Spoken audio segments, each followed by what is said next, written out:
자, 안녕하세요. 자, 이번에는 산화중독성 용혈성 빈혈 두 중례를 한번 생각해 보는 시간을 갖도록 하겠습니다. 보통 이제 케이스가 이렇게 이제 몰려다니는 경우가 종종 있잖아요. 그러니까 어떤 날은 이 산화중독 케이스만 이제 몇 케이스가 있는 경우가 있고, 또 어떤 날은 또 뭐 종계가 있는데 뭐 형질세포종이 또 몇 케이스가 이렇게 또 몰려서 오는 경우도 있기도 하고. 근데 뭐 어떤 경우는 이 산화 중독인 경우에는 이제 히스토리 테이킹에서 다 이제 구별이 되는 경우가 있을 수도 있죠. 네, 그런 것들 먼저 감안해 주시고 항상 결과를 통해서만 우리가 판단할 수 있는 건 아니다는 거. 일단은 이제 빈혈이 중등도로 진행이 되었고요. MCV도 증가가 됐습니다. 세망적혈구가 충분히 활발하게 증가된 것을 볼 수가 있네요. IRF를 보시면 IRF 38.4%로 정상보다는 증가가 되어 있고, 그렇죠? 특히 이제 HFR이 증가됐다는 얘기는 계속해서 온고잉으로 이제 리제너레이션이 지속되고 있다 이런 얘기고요. 혈소판이 증가가 됐다는 얘기는 뭐 반응성으로 해서 그렇죠? 반응성으로 이제 증가됐을 수도 있고요. 그 다음에 이제 뉴트로필도 증가가 됐습니다. 단핵구 증가는 이제 비특이적인 염증 반응이고 뉴트로필이 증가가 됐는데 뭐 밴드셀은 어떤지는 모르겠네요. 네, 도말표를 한번 보겠습니다. 뭐 히스토그램, 네, 히스토그램을 먼저 보면은 이렇게 그죠? 라이트 시프트가 됐습니다. 그래서 큰 사이즈의 적혈구들이 증가됐다는 얘기고요. 그 다음에 여기 보시면은 이렇게 여기가 이제 LFR이 되겠고요. 여기가 MFR, HFR 이렇게 되겠는데 골고루 미성숙한 적혈구들이 증가되어 있어서 활발하게 아주 이상적으로 그 재생이 진행되고 있는 것을 이제 판단할 수가 있습니다. 네. 자, 도말표본 한번 볼까요? 도말표본을 보시면은, 네. 일단은 뭐, 농염적혈구, 눈에 띄네요. 네, 농염적혈구들이 이렇게 여기저기 눈에 띄고요. 그 다음에 또 여기 보니까 저배율이지만, 확실히 편심적혈구, 그렇죠? 편심. 한쪽에 멤브레인만 남아있고, 농축된 헤모글로빈들이 한쪽으로 치우친 편심적혈구들이 여기저기서 관찰이 되고 있네요. 그렇죠? 네, 여기 이렇게 관찰이 됩니다. 그다음에 이제 뿐만 아니라 이게 저별에서 봤을 때요. 저별에서 봤을 때 마치 그냥 스페로사이트 같은 셀도 가끔 보이긴 하죠. 이렇게 스페로사이트. 자, 여기서 이제 이런 세포들은 진짜 스페로사이트는 아니고 이 편심적혈구에서 이 멤브레인이 떨어져 나가게 되면은 이제 그렇죠? 헤모글로빈이 묻혀진 것만 이제 남아 있어 가지고 요거 이제 우리가 이제 과학 현미영상에서 볼 때는 구상적 혈구처럼 보이는데 이것은 이제 우리가 뭐라냐면 이제 피크노사이트라고 합니다. 정확하게는 피크노사이트 뭐라고 될까요? 뭐 농축 적혈구라고 해야 될까요? 네. 자, 그다음에 이제 혈소판들이 여기저기 막 이렇게 뭉쳐 있습니다. 네, 제 카페에 검색해 보시면은 아미카신을 EDTA 전에다 섞어가지고 검사하게 되면은 이렇게 뭉쳐진 거 좀 풀어지는 효과가 있다고 그랬죠. 도말표본이 참 깨끗합니다. 네. 자, 좀 더 고별 사진이고요. 이렇게 편심적 혈구들이 보입니다. 편심적 혈구들을 보이고 그 다음에 농염적 혈구들이 이렇게 좀 지저분하게 뭐그 찌꺼기들도 좀 보이고 그렇습니다. 그렇죠? 재생이 아주 활발한 경우에는 뭐 핵 잔여물이라든지 뭐 RNA 찌꺼기 뭐 이런 것들이 좀 남아 있는 경우가 있을 수도 있고 그래요. 또는 이제 재생이 활발한 과정에서 일종의 이 형성도 생겨가지고 제거가 잘 되지 않는 경우도 있기도 하고요. 네, 이렇게 편심적 혈구들도 보이고 작은 뭐 하인즈 바디 같은 거 어떤 거는 뭐 이 파페나이머 바디 같은 거라고도 볼 수도 있습니다. 이제 이게 철 성분들이 이렇게 이제 찌꺼기처럼 적혈구 표면에서 관찰되는 경우도 있을 수도 있고요. 네. 그 다음에 이렇게 이제 구상적 혈구처럼 보이는 것이 아까도 말씀드린 것처럼 피크노사이트, 그렇죠? 피크노사이트 이렇게. 자, 그리고 이제 산화중독성 융혈성 빈혈 원인에 따라서 어떤 경우는 좀 믹센트로사이트가 우세하게 생기기도 하고 어떤 경우는 이제 하인즈 바디가 우세하게 보이기도 하는데 뭐 둘 다 발생하는 경우도 있을 수도 있고요. 네, 이렇게.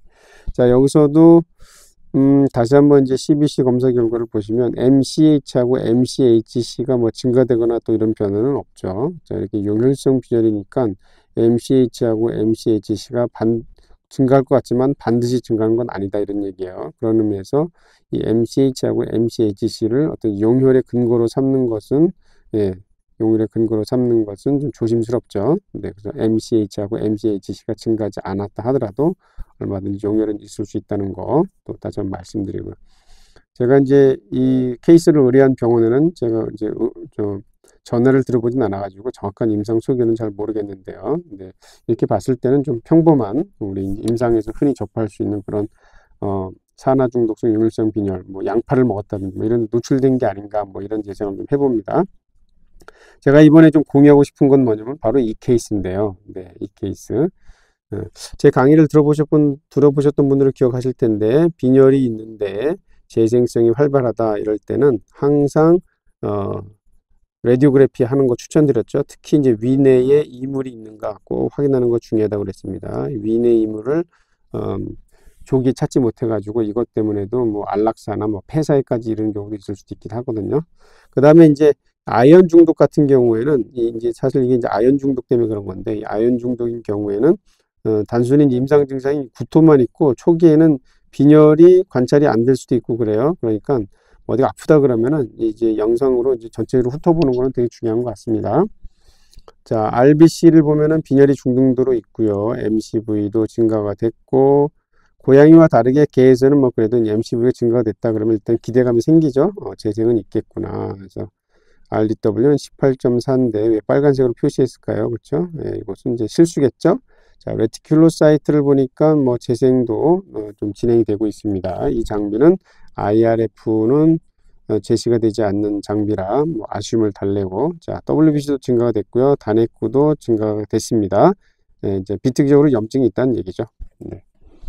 자, 그 다음에 도말피부를 볼까요? 도말피부를 보니까 이렇게 이제 호중구들이 관찰이 되고요. 호중구들, 그 다음에 단핵구도 관찰이 되고, 이렇게 단핵구로 보이죠, 여기? 그렇죠? 호중구랑 비교해 보시면은 세포질의 호염성이라든가 이 염색들 패턴이 좀 다릅니다. 네. 그 다음에 이제 적혈구들에 이렇게 좀 점들이 많이 있죠. 자, 이렇게 점들이 있을 때 염색이 안 되는 부분하고 좀 이렇게 겹쳐지게 되면 혹시 바베시아가 아닌가 이렇게 생각할 수도 있으니까 좀 주의가 필요하고요. 네. 일단은 이제 재생이 활발하다 보면 여러 가지가 좀 보일 수가 있는데, 그 다음에 이제 배율이 좀 낮긴 한데, 여기 보시면 이렇게 센트럴 펠러가 없으면서 다른 적혈구보다 조금 진하고 어둡게 염색되는 셀들이 많이 관찰이 되네요. 있죠? 약간 구상적혈구처럼 보이는 건데, 이렇게 구상적혈구처럼 보이지만 고배율에서 확인하는 게 좀 필요하겠죠? 네, 자, 고배율 사진입니다. 자, 고배율 사진에서 보이는 것은 무엇이냐? 여기 보니까 적혈구에 이렇게 이제 막 치면 이제 물이 떨어진 것 같은, 그렇죠? 이런 게 좀 보이죠? 이게 다 뭐냐면 염색이 잘 안 된 이런 구조물들이 다 하인즈 바디입니다. 하인즈 바디.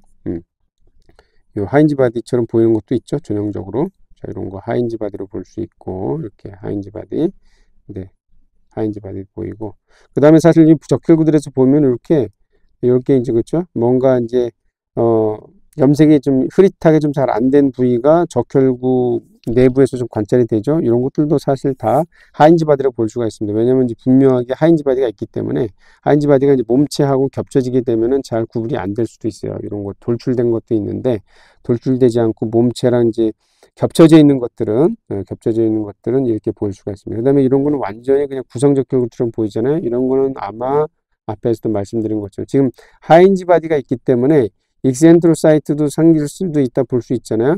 익센트로사이트에서 멤브레인이 떨어져 나가게 되면은 아까도 얘기한 것처럼 구상적혈구처럼 보이는 이 피크노사이트가 관찰될 수 있다. 그러니까 이 도말피부 소견을 봤을 때는 산화중독성 윤활성 빈혈을 생각할 수가 있네요. 네. 다른 시야도 보면은 역시 마찬가지로 농염적혈구 이렇게 하인즈 바디 돌출된 것도 보이고 이렇게 돌출된 것도 보이지만 여기 익센트로사이트도 보이죠? 네, 요 크리네이션도 보이고, 네, 그렇습니다. 익센트로사이트도 보이고, 여기 하인즈 바디. 그러니까 이제 여기서는 이제 뭐 원인은 뭔지 모르겠지만, 익센트로사이트하고 하인즈 바디가 같이 관찰되는 산화중독성 윤활성 빈혈로 생각할 수가 있겠네요. 네. 그 다음에 이제 좀 미리 좀 말씀드리는 건데, 어떤 환자에서 이제 그 재생이 안 되는 빈혈이 있는데, 재생이 안 되는 빈혈에서 익센트로사이트가 가끔 보이는 경우가 있을 수 있습니다. 개에서. 자, 이런 경우에는 지금 비재생 빈혈이기 때문에 물론 산화중독성 용혈성 빈혈에 플러스 뭐 염증이 추가로 게재가 되어서 재생이 억제되는 경우도 있을 수 있겠지만 비재생 빈혈인데 익센트로사이트가 가끔 보인다 그러면 이런 경우에는 그냥 비재생 빈혈을 유발하는 그 염증 상황에서 산화 스트레스가 증가해서 익센트로사이트가 좀 관찰되는 것이다 이렇게 해석을 해야 되는 거예요. 네. 자, 그렇게 좀 말씀을 드리고. 자, 이렇게 있어가지고, 이 병원은 이제 제가 좀 이제 친한 병원이니까 담당 수의사한테 연락을 해가지고 도대체 무슨 일이냐, 예, 어떤 히스토리가 있는가 좀 물어봤죠.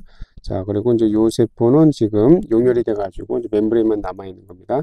그래서 물어봤더니, 좀 히스토리가 있더라고요. 히스토리가 있고, 이제 이렇게 빈혈이 관찰되기 며칠 전에 영상 검사에서 이런 식으로 위내 이물, 보호자가 이물을 섭취하는 걸 봤다고는 하더라고요. 그래가지고 이제 내시경으로 이제 꺼내기 전에 촬영한 건데 이렇게 위내에 이물이 있었어요. 그리고 나서 며칠 있다가 바로 이렇게 혈색 손효가 있으면서 지금 사진에서 보여드린 것처럼 이런 식으로 편심적 혈구하고 그 다음에 이제 하인즈 바지가 관찰되는 산화중독성 융혈성 빈혈이 관찰됐던 그런 케이스였습니다. 그리고 이제 꺼낸 이물의 양상은 이렇게 보이는데 무슨 방울 같죠? 방울? 네, 방울.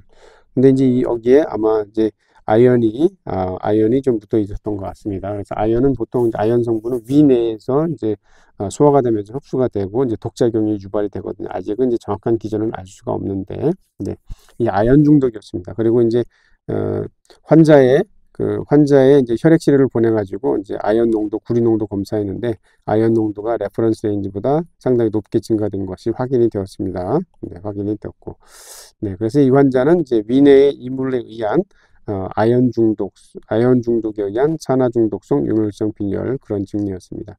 이 아연 중독이 좀 흥미로운데 아연 중독은 이 아연이 섬유된이 아니죠. 아연이 함유된 이물을 이제 위내에 섭취했을 때 바로, 용혈이 나타나지 않고 용혈은 좀 지나서 나타날 수도 있습니다. 이제 처음에는 그냥 특별한 증상도 없거나 아니면 최소 구토 정도? 이런 증상만 있는 경우도 있을 수도 있어요. 어떤 경우는, 이제 이미 내원 시점에 이런 이제 소화기 증상하고 플러스, 그 다음에 빈혈까지 같이 오는 경우도 있을 수도 있고요. 이 빈혈이, 이물을 섭취한 이후에 이제 바로 나타나는 게 아니라 좀 딜레이 돼서 이렇게 나타날 수도 있기는 합니다. 그 다음에 이제 빈혈에서 이제 많이, 속는 경우가 뭐냐면 주로 이제 구상적 혈구만 좀 보이는 경우도 있을 수도 있어요. 그러니까 이런 경우는 뭐냐면은 대부분 다 편심적 혈구였다가 이 멤브레인 떨어져 나가서 이제 피크노사이트가 있는 건데 구상적 혈구 주로 보니까 이제 IMH를 처치했다가 뭐 반응도 없고 그래가지고 왜 그러지 하다가 나중에 레디오그래피 영상 검사해가지고 위내에 이물 있는 거 알아가지고 이제 처치해서 이제 회복된 이런 얘들이 좀 생각보다 좀 잦은 편이에요. 그래서 구상적 혈구만 보이는 경우에 좀 주의가 필요하고요. 항상 위내 이물이 있는지 없는지 한번 확인하는 게 좀 필요합니다. 네. 그래도 이제 이 경우에는 하인즈 바디하고 그렇죠?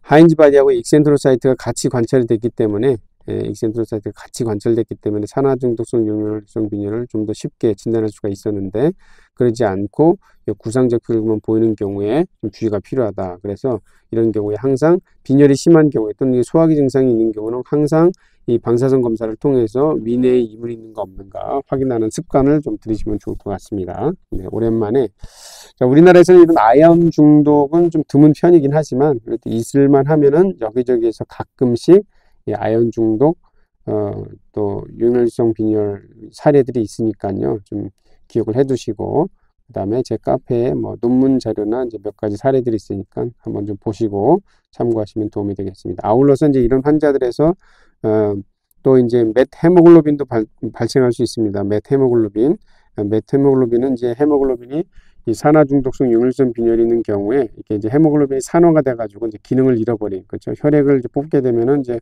암갈색, 암갈색의 혈액이 이제 관찰되는 이제 이런 경우가 있는 거잖아요, 그렇죠. 그다음에 이제 요 색깔도 보면은 요 색깔이 이제 혈색 소뇨가 아니고 붉은 색깔이 아니고 약간 이제 암갈색으로 이렇게 요 색깔이 관찰될 수도 있고 최근에 또 이제 논문을 좀 서치를 해보니까 서울대에서 집에서 그 방향제의 개가 노출이 돼가지고 반복적으로 이렇게 산화중독성 융혈성 빈혈이 발생했던 예도 있더라고요. 네. 이것도 이제 제가 카페에다가 자료를 한번 올려드릴 테니까 시간 내실 때 한번 읽어보시고 참고하시면 좋겠습니다. 자, 고맙습니다.